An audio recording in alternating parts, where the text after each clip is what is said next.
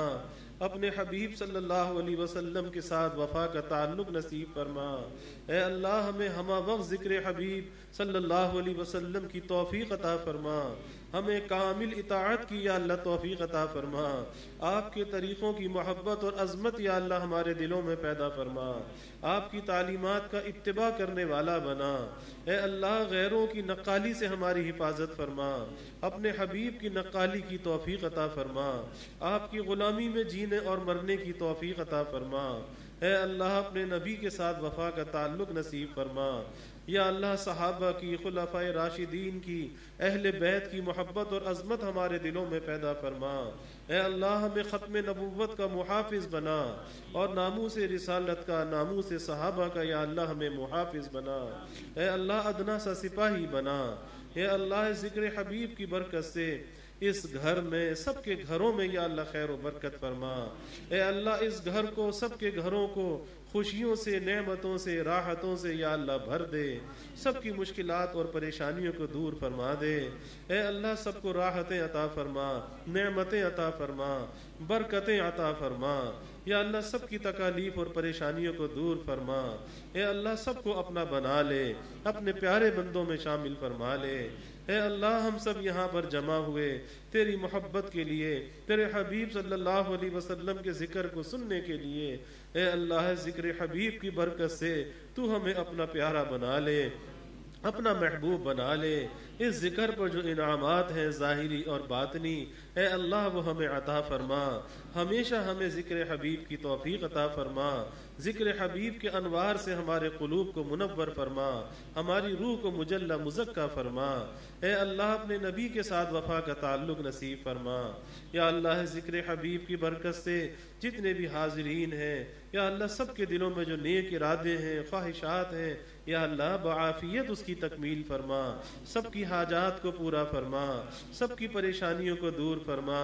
یا اللہ بیماریوں سے حفاظت فرما، ہر ناگہانی بلا اور مصیبت سے حفاظت فرما.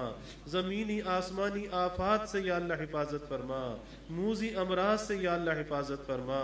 یا اللہ سب کے کھانے پینے میں خیر و برکت فرما، علم و عمل میں خیر و برکت فرما، روزی روزگار میں خیر و برکت فرما. یا اللہ گھر بار میں خیر و برکت فرما. یا اللہ پریشان حالوں کی پریشانیوں کو دور فرما. یا اللہ بیماروں کو صحت عطا فرما، عافیت عطا فرما. یا اللہ جو گھروں میں بیمار ہیں انہیں بھی صحت عطا فرما، جو اسپتالوں میں بیمار ہیں یا اللہ انہیں بھی صحت عطا فرما. یا اللہ جو اس کرونا وائرس کی وبا کے متاثرین ہیں گھروں میں، اسپتالوں میں، اے اللہ ہمارے ملک میں، اس شہر میں اور دنیا میں جہاں کہیں بھی ہیں، اے اللہ تو سب کو صحت اور عافیت عطا فرما. اے اللہ شافی مطلق تیری ہی ذات ہے، تجھ ہی سے شفا طلب کرتے ہیں. اے اللہ تو شفا کو نازل فرما. اے اللہ تو شفا کو نازل فرما، شفا کی ہوائیں چلا. اے اللہ یقیناً ہماری شامت اعمال ہے. یا اللہ یہ وباؤں کا نازل ہونا، ان مشکلات اور پریشانیوں کا آنا، اے اللہ یہ ہمارے گناہوں کی ظلمت اور نحوست ہے. اے اللہ ہم اس ابتلا سے، آزمائش سے تیری پناہ چاہتے ہیں. یا اللہ ہم کمزور ہیں، ضعیف ہیں، ہم کسی امتحان اور آزمائش کے قابل نہیں. اے اللہ تو ہر ابتلا سے، آزمائش سے ہماری حفاظت فرما. اس وبا سے یا اللہ نجات عطا فرما، سارے عالم کو نجات عطا فرما، ساری انسانیت کو امن عافیت اور سلامتی عطا فرما. اے اللہ ہمارے ملک کو اس سے نجات عطا فرما، ہمارے گھر والوں کو نجات عطا فرما، ہمارے اعزاء اقربا کو نجات عطا فرما. اے اللہ ہر ابتلا سے، آزمائش سے ہم تیری پناہ چاہتے ہیں۔ یا اللہ نہ ہماری جان پر کوئی آزمائش آئے، اے اللہ نہ ہمارے مال پر کوئی آزمائش آئے، اے اللہ نہ ہمارے ایمان پر کوئی آزمائش آئے، نہ ہماری اولاد پر کوئی آزمائش آئے۔ اے اللہ ہر قسم کی اس آزمائشوں سے، ابتلا سے یا اللہ تیری پناہ چاہتے ہیں۔ اے اللہ ہم تیرے کمزور اور ضعیف بندے ہیں۔ اے اللہ ہم اپنی مشکلات کو، پریشانیوں کو تیری ہی بارگاہ میں پیش کرتے ہیں۔ تو ہی حاجت روا ہے، تو ہی مشکل کشا ہے، تو ہی شافی مطلق ہے۔ اے اللہ تجھ ہی سے اپنی حاجات کا سوال کرتے ہیں، تیرے سوا کوئی ہماری حاجات کو پورا کرنے والا نہیں، کوئی پریشانیوں کو دور کرنے والا نہیں، کوئی اولاد دینے والا نہیں، کوئی شفا دینے والا نہیں۔ اے اللہ تجھ ہی سے اپنی محتاجگی کا، عجز و انکساری کا اے اللہ ہم اظہار کرتے ہیں۔ تیری بارگاہ میں ہم فقیر اور سائل بن کر آئے، اپنی عجز اور محتاجگی کو ساتھ لے کر آئے۔ اے اللہ تو بندوں کی عجز کو پسند کرتا ہے، محتاجگی کو پسند کرتا ہے۔ اے اللہ ہمیں تو صحیح عجز بھی نہیں آتا، صحیح سوال کرنا بھی نہیں آتا۔ اے اللہ تو دلوں کی کیفیت کو جانتا ہے۔ ہم سب کے دلوں کی نیک ارادوں کو پورا فرما، نیک تمناؤں کو پورا فرما۔ اے اللہ ہم ناقص ہیں، ہمارا مانگنا بھی ناقص ہے۔ اے اللہ تو دلوں کے حال جاننے والا ہے، تیری عطا کامل ہے۔ اے اللہ تو ہمارے مانگنے کو نہ دیکھ، اپنی شان کریمی سے عطا فرما۔ اے اللہ تو وہ ذات ہے جو بن مانگے بھی عطا کرتا ہے، مانگنے کا تو نے حکم دیا، مانگنے کو تو پسند کرتا ہے۔ اے اللہ تیرے حکم کی تعمیل میں ہم تجھ سے مانگتے ہیں، جیسا بھی ٹوٹا پھوٹا مانگتے ہیں۔ اے اللہ تو ہمیں کسی مخلوق کا محتاج نہ بنا۔ اے اللہ تو کبھی مخلوق کا محتاج نہ بنا، اولاد کا محتاج نہ بنا، فساق فجار کا دستے نگر نہ بنا۔ اے اللہ تو ہمیشہ اپنے در کا سائل اور بھکاری بنا، اپنے در کا منگتا اور سوالی بنا۔ اے اللہ در در کی ٹھوکریں کھانے سے تو ہمیں بچا۔ اے اللہ ہم تیرا ہی در پکڑتے ہیں، تجھ ہی سے امیدیں وابستہ کرتے ہیں۔ اے اللہ تو ہی ہماری امیدوں کو پورا کرنے والا ہے۔ اے اللہ تو ہی مشکلات سے نکالنے والا ہے۔ اے اللہ یہ وبا کا زمانہ، خلق خدا پریشان ہے، کوئی رزق کی تنگیوں میں مبتلا، کوئی بیماریوں میں مبتلا، کوئی اولاد کی نافرمانی کا شکار۔ اے اللہ گھر گھر میں مسائل ہیں، پریشانیاں ہیں۔ اے اللہ تو سب کی پریشانیوں کو دور فرما دے، سب کے گھروں کے ماحول کو جنت نشاں بنا دے، دلوں میں محبتیں الفتیں پیدا فرما دے۔ اے اللہ نفرتوں کو، عداوتوں کو دور فرما دے۔ اے اللہ ایک دوسرے کا اکرام کرنے والا بنا، بڑوں کا ادب کرنے والا بنا، چھوٹوں پر شفقت کرنے والا بنا، خلق خدا سے درگزر کرنے والا بنا، اچھے اخلاق کا ہمیں حامل بنا، برے اخلاق سے، برے کردار سے، بری گفتار سے یا اللہ ہماری حفاظت فرما۔ اے اللہ ہمارے نوجوان بچے بچیوں کی حفاظت فرما، ہماری خواتین کی حفاظت فرما۔ اے اللہ ماحول کے شر سے بچا، آزادی کے فتنوں سے بچا، بے حیائی کے فتنوں سے بچا۔ اے اللہ سب کو با حیا بنا، با کردار بنا، با گفتار بنا، عزت آبرو کی حفاظت فرما، عفیف اور پاک دامن بنا۔ اے اللہ عفت اور پاک دامنی کی حفاظت فرما۔ اے اللہ تجھ ہی سے بھیک مانگتے ہیں، ہر قسم کی ذلت و رسوائی سے بچا۔ اے اللہ ذلت و رسوائی سے بچا، ہر ابتلا اور آزمائش سے ہماری حفاظت فرما، ہمارے نوجوان بچے بچیوں کی حفاظت فرما۔ اے اللہ ہمیں تختہ مشق نہ بنا۔ اے اللہ ہم تجھ سے عافیت کو طلب کرتے ہیں، آسانی کو طلب کرتے ہیں۔ اے اللہ تو ہر آسانی، ہر عافیت ہمیں عطا فرما۔ یا اللہ سب کی اولادوں کو نیک صالح بنا، سب کی اولادوں کو آنکھوں کی ٹھنڈک بنا، والدین کے لیے صدقہ جاریہ بنا، مطیع و فرما بردار بنا، والدین کے لیے راحت کا ذریعہ بنا، اور جو بے اولاد ہیں انہیں نیک صالح اولاد عطا فرما۔ یا اللہ سب کی جھولیوں کو خوشیوں سے بھر دے، نعمتوں سے، راحتوں سے بھر دے۔ اے اللہ سب کی تنگیوں کو، پریشانیوں کو دور فرما دے۔ اے اللہ ہمیں ایمان کی ترقی عطا فرما، اعضاء کی سلامتی عطا فرما، ہر محتاجی معذوری سے ہماری حفاظت فرما۔ اے اللہ جب تک کی زندگی ہے چلتا پھرتا رکھنا، ہر قسم کی محتاجی معذوری سے بچا کر رکھنا۔ اے اللہ ہمارے اس ملک پر اپنی رحمتوں کا نزول فرما، اس شہر پر اپنی رحمتوں کا نزول فرما، اس شہر کو، اس ملک کو امن کا، سلامتی کا گہوارہ بنا۔ اے اللہ لوگوں کو راحت اور خوشیاں عطا فرما، سب کی تکلیفوں کو، مشکلات کو دور فرما۔ یا اللہ دہشت گردی سے ہمارے اس ملک کی حفاظت فرما، فرقہ واریت سے حفاظت فرما، مذہبی منافرت سے حفاظت فرما۔ اے اللہ جو اس ملک میں دہشت گردی کرنے والے، لوگوں کو ناحق قتل کرنے والے، جانوں کا نقصان کرنے والے، اے اللہ تو ایسے لوگوں کو تباہ و برباد فرما، نشان عبرت بنا، کیفر کردار تک پہنچا، اس ملک کو امن کا، سلامتی کا گہوارہ بنا۔ اے اللہ سب کی عزت آبرو کی حفاظت فرما، جان و مال کی حفاظت فرما، گھر بار کی حفاظت فرما، ایمان کی یا اللہ حفاظت فرما۔ یا اللہ جو ہم نے مانگا وہ بھی عطا فرما، اے اللہ جو نہ مانگ سکے وہ بھی عطا فرما۔ یا اللہ ایمان کی ترقی عطا فرما، اعضاء کی سلامتی عطا فرما، اور وقت آخر یا اللہ ہمیں حسن ختام نصیب فرما۔ اے اللہ جب وقت آخر آئے اپنی ملاقات کا شوق ہمیں عطا فرما۔ اے اللہ موت کی رغبت ہمارے دلوں میں پیدا فرما۔ اے اللہ موت کی تیاری کا فکر ہمیں عطا فرما۔ اے اللہ وہ موت کا وقت بڑا کٹھن وقت ہے، اے اللہ موت کی منزل کو ہم سب کے لیے آسان فرما۔ یا اللہ اس موت کے وقت میں اپنا ذکر، اپنا دھیان ہمارے دل میں عطا فرما، اپنا ذکر ہماری زبان پر عطا فرما۔ غفلت والی موت سے، بری موت سے، حادثاتی موت سے تیری پناہ چاہتے ہیں۔ اے اللہ موت ہماری تیرے ذکر اور استحضار والی ہو۔ اے اللہ خوشیوں والی موت نصیب فرما، اپنے دیدار اور لقاء والی موت نصیب فرما۔ اے اللہ قبر کے عذاب سے بچا، ہماری قبروں کو جنت کا باغ بنا۔ اے اللہ قبر کی تنگی سے، عذاب سے، اندھیرے سے تیری پناہ چاہتے ہیں۔ اے اللہ ہم تو دنیا کی کوئی چھوٹی سی تکلیف بھی برداشت نہیں کر سکتے، اے اللہ قبر کا عذاب، تنگی کو کون برداشت کر سکتا ہے؟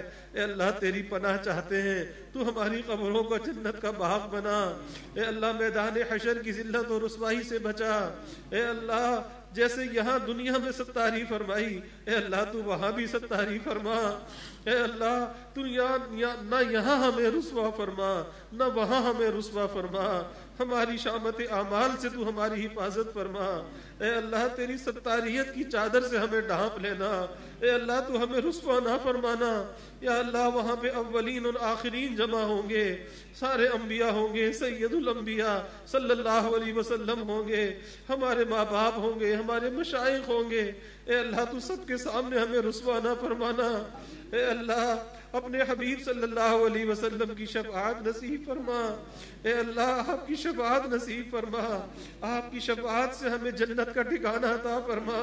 اے اللہ بلا حساب کی جنت عطا فرما۔ اے اللہ ہمارے پاس تو کوئی ایسا عمل نہیں ہے جو تیری بارگاہ میں پیش کر سکے، کوئی ایسا عمل نہیں جو ہماری نجات کا ذریعہ بن جائے۔ اے اللہ تیرے فضل سے امید ہے، تیرے عفو درگزر سے امید ہے۔ اے اللہ تو امیدوں کو پورا کرنے والا ہے، تو رب ہے، پروردگار ہے، تو یا اللہ رؤوف ہے، رحیم ہے، تو غفار بھی ہے، ستار بھی ہے۔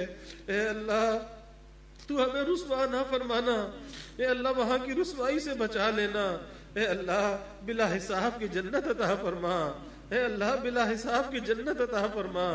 اے اللہ تیرے حبیب صلی اللہ علیہ وسلم نے فرمایا کہ جو 3 مرتبہ جنت کا سوال کرتا ہے تو جنت بھی پکار اٹھتی ہے کہ اللہ اسے مجھ میں داخل فرما۔ اے اللہ ہم بھی 3 مرتبہ تجھ سے جنت کا سوال کرتے ہیں، ہم گنہگاروں کو جنت میں داخل فرما، بلا حساب کے جنت عطا فرما۔ اے اللہ بلا استحقاق کے جنت عطا فرما۔ اے اللہ جیسے تو نے یہاں دنیا میں ہمیں جمع فرمایا، اے اللہ اس محبتوں کے ساتھ مل بیٹھنا نصیب فرمایا۔ اے اللہ ایسے جنت میں بھی ہمیں جمع فرما دے۔ اے اللہ جنت میں بھی ساتھ نصیب فرما، جنت میں نیک لوگوں کا ساتھ نصیب فرما۔ اے اللہ انبیاء، صدیقین اور شہداء کا ساتھ نصیب فرما، صالحین کا ساتھ نصیب فرما۔ اے اللہ دنیا کی زندگی بھی عزت اور راحت والی عطا فرما، اور آخرت بھی عزت اور راحت والی عطا فرما، نہ یہاں رسوا فرما نہ وہاں رسوا فرما۔ اے اللہ دوزخ کے عذابوں سے تیری پناہ چاہتے ہیں، جہنم سے تیری پناہ چاہتے ہیں، اے اللہ تو جہنم سے ہمیں پناہ دے دے، اے اللہ تو جہنم سے ہمیں پناہ دے دے، یا اللہ ہمیں ان عذابوں کی سہار نہیں ہے، ہم تو دنیا کی کوئی چھوٹی سی تکلیف بھی برداشت نہیں کر سکتے، اے اللہ تو ہمیں جہنم کے عذاب سے بچا لے، جہنم کا عذاب کون برداشت کر سکتا ہے، اے اللہ ہم جیسے بھی ہیں گنہگار ہیں، خطا کار ہیں، اے اللہ تیرے حبیب کے امتی ہیں، تو اپنے حبیب کے طفیل میں ہمیں معاف فرما دینا، اے اللہ تو جہنم سے بچا لینا، ان کے صدقے میں یا اللہ ان کی شفاعت سے ہمیں جنت کا ٹھکانہ عطا فرما دینا، اے اللہ جو ہم نے مانگا وہ بھی عطا فرما، جو نہ مانگ سکے وہ بھی عطا فرما، ہمیشہ اپنے سے مانگنے والا بنا، ہمیشہ ہماری دعاؤں کو قبول فرما، اپنی بارگاہ میں مستجاب الدعوات بنا، دین دنیا آخرت کی ہر بھلائی عطا فرما، ہر خیر عطا فرما،